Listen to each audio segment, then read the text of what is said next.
Hey guys, it's Will. So today, quantum companies are roaring to all-time highs. We've seen them get to new levels, and this morning we were actually covering them in StockMate, and I was just basically saying, well, they're kind of heating up. They're heating up. We'll see what they do throughout the day. Boom! 17% on QBTS, 10% on IONQ, or 5% on IONQ, 10% on Rigetti, up to $22 a share now. They're roaring. And we could see some movement now in the markets that is tremendous. Now, one of the things that we focused on is realizing that you are who you are as an investor by what you do, not by what you say. Um, Before you invest in these companies, it's also important. Like, there's a lot of people talking, a lot of hype. I know firsthand, especially like I. Not only do you see a lot of hype from quantum computing stocks, but just as much you see the opposite end of people saying that they're really far and it's a terrible investment and everything else, which we also investigate. We've gone to conferences like CES to go investigate, and a quantum company or quantum conference last week we went to in Albuquerque, New Mexico, where we got to actually speak with IONQ. We've talked with these companies. We've met even the CEO of QBTS. I'm very familiar with the narratives. Okay, now what they do is kind of where I want to start. So QBTS is at $22.77 today. They're up 20%.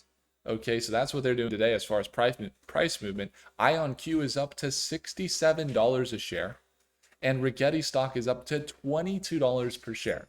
I think all stocks are at all-time highs right now. All-time highs. So let's start it off with D-Wave. D-Wave is a quantum computing company that builds quantum computing systems that specifically are for the software, for service platforms, and the hardware. And so when we're looking at D-Wave, okay, take a look. They've had a lot of ups and downs. They've had some claims. They've changed their marketing. They're a little bit more fact-based now, which I really like because it did get a little crazy earlier. But they've had a really strong presence in quantum annealing. This solves basically the quantum annealing solves the optimization problems rather than generating the gate-based quantum computations that we often see focused on, like Rigetti and IonQ. And they have this thing called Leap. It's their cloud service where they have the goal of advancing the quantum computing practical use. And they have customers that are doing operational challenges across industries, advancing groundbreaking research, and even exploring new efficiencies with AI. And then they have the cloud service, Leap service, which personally I'm also diving into with our own predictive analysis app that we use here. So for example, I can actually pull up, you can actually see inside of Mercatus, which is our software, you could see how, for example, quantum companies are connected. There's D-Wave right here, and we can even pull up D-Wave in their market of quantum. They're one of the top companies. There's D-Wave, and we can pull it up and have, let's do some ChatGPT analysis, shall we? And see how it does. Or maybe we'll do Grok. We'll see both. But basically, when we're looking at D-Wave and what they're developing, couple things to follow right now. You see them have the cloud, you see their quantum computing, and some of their partners in the past have included like MasterCard, Boeing, which we haven't heard much of, Pattison Food Group, Ford Audison, and they're also working in 5G and things like that. They did have a $5 million or higher ROI within first year adoption is what they're expecting their customers to have, which is a new study that came out, which is interesting. But this is where D-Wave and most quantum companies, this is where the uncertainty is going to hit us, right? It's the financials. Quantum has seen growth, market cap now for D-Wave's up to 7.7 billion as it's reached this $22.50 price point.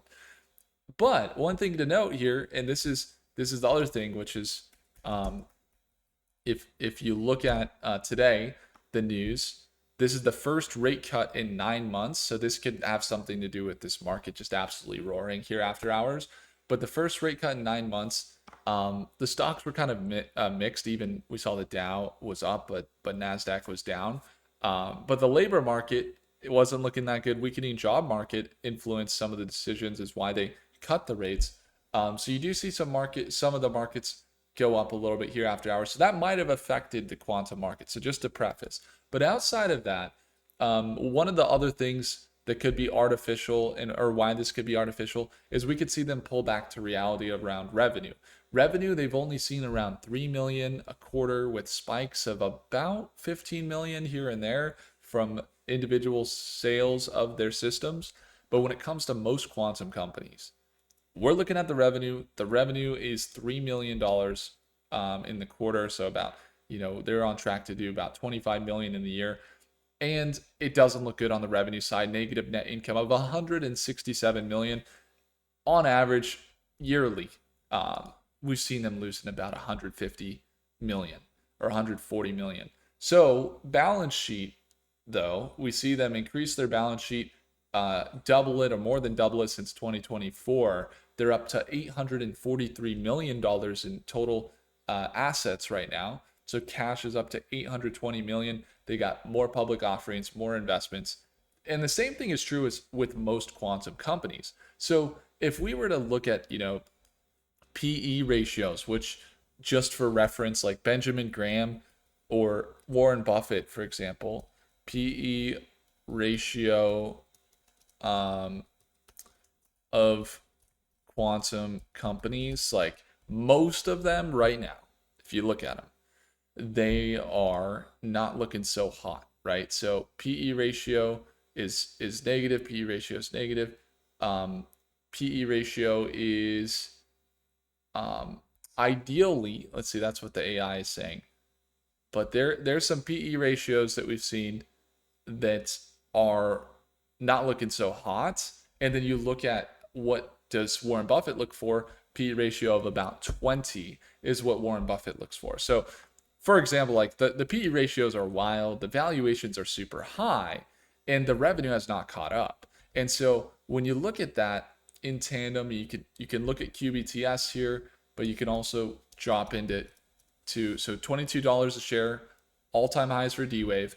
But then you also have IONQ today, which is at $65 a share, all-time highs.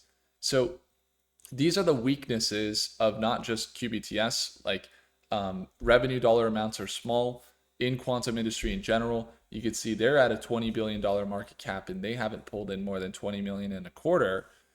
And a lot of it is like market sentiment, market cap's way up there, but the target prices might be really good for a lot of these companies, which is excellent. And they've had a lot of upward momentum. And that's kind of what investors, and why I love quantum, I think they're going to be a great, why we've covered them so extensively, is because if you want to be a success in the highest sense, you must be willing to take and carry some risk. And the risk is high in most of these quantum companies. And that's why we don't have any short-term positions going. And we actually missed any short-term trades on these, we missed. But the long-term investments we have in all these companies, we started covering Rigetti at $1 a share last year. QBTS was, I think, around $4 a share. And you see IONQ was just a fraction of what it is today, a year ago, or a little bit less than that when we started covering them and investing in them.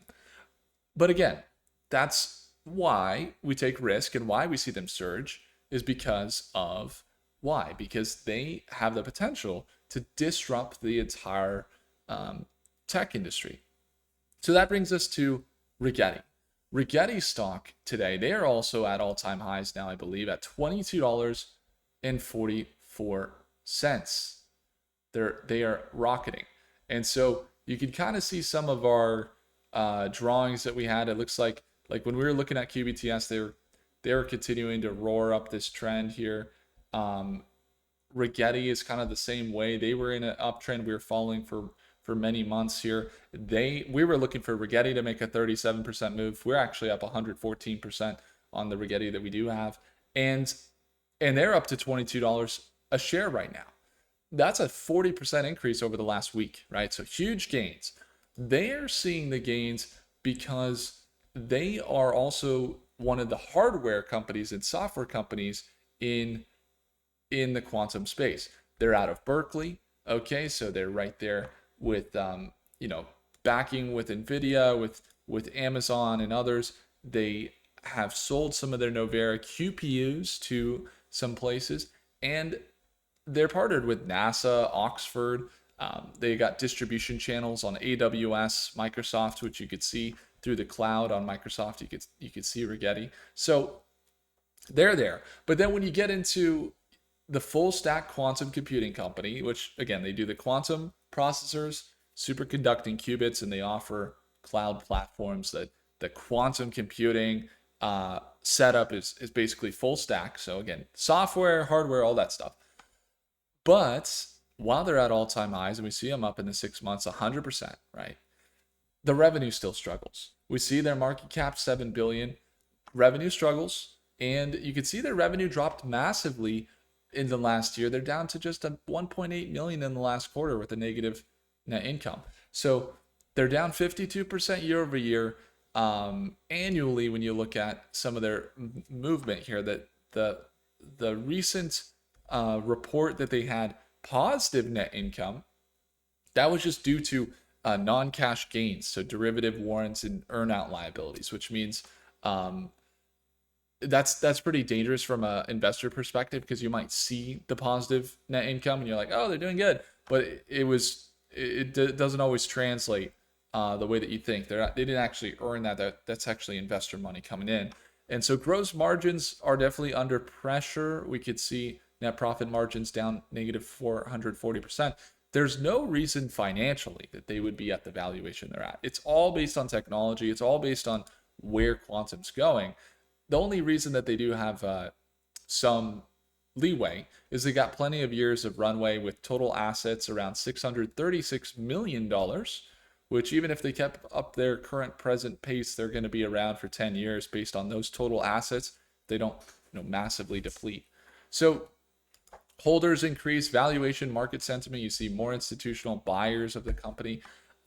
Valuation now is up there, as we mentioned, but analyst ratings are also going to be bullish and mixed, but mostly bullish on these quantum companies. Don't wish it were easier to predict these moves. Just wish you were better. If you believe quantum hardware, superconducting qubits, like we see with Rigetti, will win in general quantum computing race, then we have to think, if Rigetti can solve error correction, the scaling, and then Rigetti has upside, they continue to build their upside, they can continue to run. Now we see them up here, RSI, MACD, everything about quantum at this moment looks overextended, overbought. But there are also not just the overextensions, there's also the technical hurdles that quantum's facing, the revenue, the financial hurdles, and the overhead of R&D. It's not cheap. Just because they have runway doesn't mean, they're still going to have to get investors and continue to grow. So Rigetti is at $22 a share. Nearest support is at $20 a share. Okay, and they're kind of in just free range hyperbull mode. They're roaring up. The nearest, all you can do is look at previous resistance as support, and we don't have any ceiling right now. It's just going straight up parabolically, right? Now, the other move we're following here is IONQ. IONQ, and this is crazy because IONQ is up 20% on IONX, which is the 2X we oftentimes trade in stock meet. But IONQ is up 10% today. So with their move here, IONQ is working on trapped ion technology.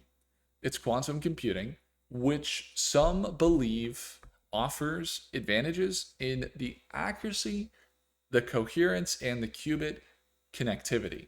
They've worked to improve the lithium-ion battery. They are saying that they are also working with the pharmaceutical industry. How they use it, and most quantum companies will use quantum, is, for example, if it takes a massive amount, data centers upon data centers, to calculate all of the options for binding peptide proteins on a molecular level, that's going to take millions and millions and millions of computations. Whereas they could run it, they could take years of research, run it through their quantum computer, and then get the answer and have an idea of right here, have an idea of what the right protein is, the peptide to bind, and then look, they find a cure for cancer, they find cures for vaccines or things like that, right? Or diseases. So they also recently had some acquisitions. So they're not only working, they got customers, Air Force, they got uh, Amazon Bracket, Microsoft, Google, Los Alamos, Airbus, GE. They're working with NVIDIA, DARPA, so Department. They're okay. You got all the articles are there. The Quantum Initiative and Lockheed Martin, which is a big one, Dell. But here's the deal: they also are acquiring companies. They're acquiring, for example, Oxford Ionics. They recently acquired to strengthen the control of the methods of the qubits, the control methods. Then you have LightSync they acquired, which is photonic interconnects, Earth observation to help with space-based. Um, or no, let's see which one. That's not, no, that's Capella. They recently acquired Capella Space to help with the space-based quantum communications. So that's a big deal. Quantum key distribution, network ideas, things like that. So they're building a network, and you can see on their site in their focus, if you go over to their products, you go to their systems and what they have going, they have some really interesting focus on the actual networks of quantum computers. So the acquisitions, though, they've been expensive. They've required them to grow more. So they're looking for funding. They got this quantum initiative reauthorization act, $2.7 billion in the pipeline coming the way to a lot of these quantum companies. And they're on the list in the legislation. You can see them. They're literally in this article here. So valuation and market sentiment. These market caps are big. IONQ, again, surging to all-time highs with their financials. They haven't seen the revenue kick in either. They're still low on revenue. So what does that mean? Well, institutional investors are holding these large stakes. Vanguard, BlackRock, Morgan Stanley have driven these stocks up to where they are. Investors are placing value on these quantum companies, but really it's because of the potential to impact tech and AI, but quantum communications, security, network infrastructure, all these things, they're still developing. They're still working out. We haven't seen massive real world impact just yet. And so that gives a broader approach. It's like, these could be pricing, and these could also be becoming very overvalued. Long term, I don't care. We continue to hold, we continue to buy.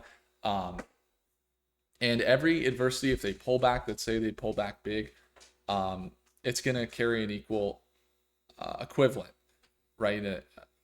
A greater benefit and a buying opportunity, essentially.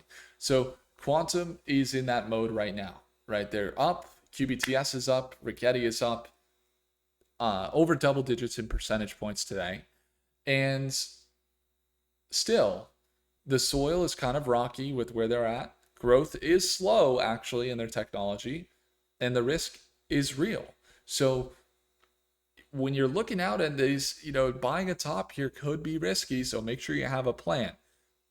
As investors here on the channel, we've been covering it since October, right? A lot of these companies have more than 10x, and it's a great day. It's a great day for quantum investors to see it. But as a long-term investor, IONQ seems to be the most solid with backing if they find real-world customers, but it's still slightly more speculative. And then Rigetti, of course, scares me a little bit more, but I have long-term positions. But really, again, they haven't seen the revenue kick in, so just be careful. Now, if you guys want more forecasts on AI companies, quantum computing companies that are impacting AI, and you want to see how to invest in these companies, get more insights, not just our daily live trading sessions, but we have really good insights into the market of quantum computing in StockMate. So we've been covering, we go to conferences, we oftentimes share that information in our live sessions. If you want that info, you want to be on the forefront of the best companies in quantum, AI, space, and tech stocks, then I would encourage you to simply take a look at the second link in the description for StockMate. Thank you guys so much for watching. If I earned your thumbs up, hit the like button. Do consider subscribing, and I'll see you in the next one. Take care.